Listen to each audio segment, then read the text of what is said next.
Jake Paul is a genius and Andrew Tate is the fucking man. How about that? As you know, obviously they are getting clowned on social media. So I'm just gonna have to step in, and use my platform to address the situation with my 350 subscribers. You already know. Subscribe, join it, bro. You already know. So I'm gonna speak on this situation because a lot of people got this shit wrong. Let's start with Jake Paul, okay? He is a fucking genius and I'm gonna explain to you how. Originally, he was set to fight Gervonta Davis. I have no clue how that was gonna go. That was some fuckery right there. Jake Paul is 5'9", but Gervonta is 4'6". It would have been a slightly short man being up a child. No, like that was a fucked up matchup. Luckily though, he beats his girl, so obviously, he commits fucking domestic violence. So Jake's like, no, I'm not gonna fight a woman beater. So he goes on to fight Anthony Joshua, and he gets his ass beaten the fuck out of, as you expect. You saw the face off, you saw the fucking, every time they were standing next to each other. Joshua looked like a Goliath next to him. People, including me, were getting pissed off at the idea of Jake beating Anthony because he's been beating like most people so far. It's pretty clear he's been rigging the fights. So we're thinking, for fuck's sake, he probably gave, Joshua a few million. Is this nigga really about to sell out? Mind you, I met this man, okay? I met Joshua, and I swear I was telling all my friends before the fight, if Joshua gets whooped by Jake Paul, I'm deleting it instantly. I was like, yeah, there's no way Joshua's really about to sell out like this, but I was worried because we all know what Jake does, okay? We all know how Jake moves. And to my surprise, this Jake really took a beating, At first I was like, maybe Joshua could have done it quicker, but now a really, an epiphany has hit me, guys. A massive realization. Jake Paul is a fucking genius, okay? And I'm gonna explain to you how. He knows that if he won the fight against Joshua, first of all, in a fair fight, he wasn't gonna win, okay? If there was no bounds or whatever, he wasn't gonna win. Joshua was gonna fuck him up, right?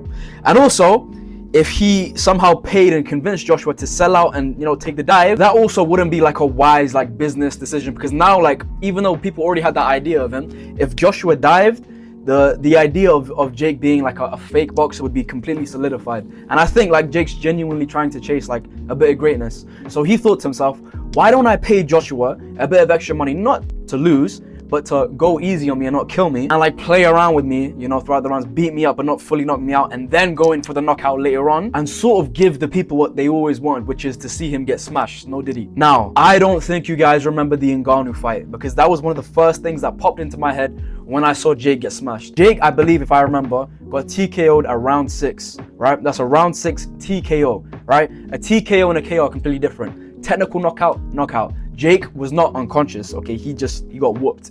So he just got beaten into submission, which, hey, it's a bit of an aura loss until you factor in that it's fucking Anthony Joshua, a real boxer, and he's almost twice his size. Exaggeration, but he's a lot bigger than him. Now back to the Ngannou fight. Anthony Joshua fucked up Ngannou in about 2 rounds, completely knocked him out, and I think I remember them putting the oxygen mask on him and shit. Once he was knocked out, it was bad. Joshua slammed him out, despite the fact that he has a broken jaw, despite the fact that he's recovering somewhere and he's in bad shape. Jake Paul can say that he lasted longer against a proper professional boxer, much heavier than him, and he lasted longer than fucking Francis Ngannou, right? Who he himself, despite him not being a boxer, he was a UFC fighter, which means he was still a professional fighter, and he was the same size as Joshua. So if you really think about it, it was not an aura loss. It actually doubled his aura.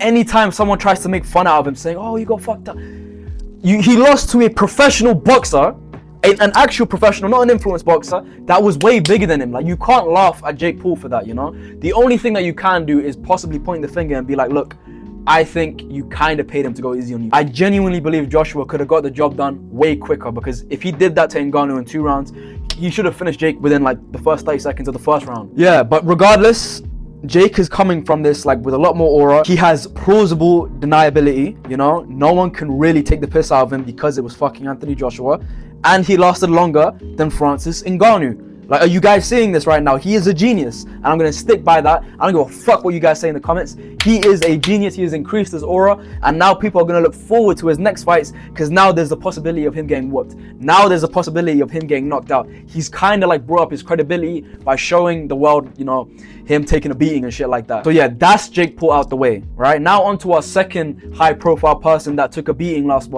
week, or just recently. Andrew Tate. Now Andrew Tate fought this big light-skinned lesbian. This one here, it's a bit more. Andrew Tate was at one point a professional kickboxer. At one point he was a real fighter, and this Chase the Moore guy, he's more of like an influencer boxer. But I will say this, okay? My man's pushing 40, okay? The top G, he's pushing 40, okay? A lot of people are making fun out of him, not necessarily because he didn't get beaten that bad, but simply because of who he is. You know, a lot of people hate this guy, and a lot of people are just praying on his downfall, bro. A lot of people are just like head to the ground praying on this nigga's downfall. So you can imagine how much, you know, he has been like getting clowned recently. But I'm just gonna say this: none of you are even a quarter of the man that he is. And I'm not saying this is like an Andrew Tate like an Andrew Tate Glazer or some shit. Like, look, I like parts of Tate, but I understand like there's also parts of him that's not so great, you know. But my opinion will always be impartial of him. He still says some great things. I still think he's done more good than bad, despite the fact that he's a bit of a grifter, that he's a bit of a money maker, whatever. He is still like all the people criticizing him. You're not a quarter of the man that he is, you know. Like really close your mouth and just look at yourself, my nigga. You can't do 5 push-ups. You can't do 10 burpees.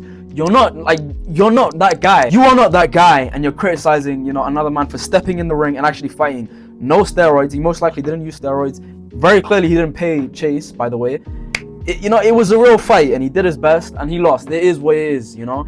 As a fighter, or at least anyone, you know, as anyone that has common sense, he deserves respect for stepping in the ring with no payoffs. In Jake's case, there's a possibility that he may have paid Joshua to go easy on him. I don't think there was any like private talks between Chase and Tate. I genuinely believe that it was like a fair fight and they were gonna go at it. Chase is like, I think he's in his 20s. Tate has reached Unk status. Like, he fought a good fight and he did his best and he lost. And you know, he fought fairly, you know, and that in itself has to be respected, regardless of who the fuck you are, you know. So many people chatting shit on top beating up. Like, who are you? You know, seriously, look at yourself in the mirror. Who are you? What have you done for society? What have you done in the world? What kind of impact have you put on others? Have you influenced others in a positive way? Because in some cases, Tate has, right? Close your mouth. You're less than a quarter of the man that he is. Shut your mouth, okay? I'm giving Jake a bit of credit for like the maneuver that he's done there, and I'm also gonna pay respect to Tate for stepping in the ring and fighting a fair fight and losing and taking the loss like a man. He definitely had courage, like fighting someone much younger, despite the fact that he fights like bro, this nigga, what I hate about you, this nigga fights gay somehow. He looks gay while fighting, you know? And they say fighting is the most masculine thing ever. He somehow manages to make that shit look zesty. Those are the correct opinions that you should have about the recent Jake Paul and the recent Tate fights. Oh yeah, and if you don't have the same opinion as me, you know, like fuck you. You're stupid, I'm not, I'm smarter than you. And yeah, hope you enjoyed the video. Peace. W. That was a W video.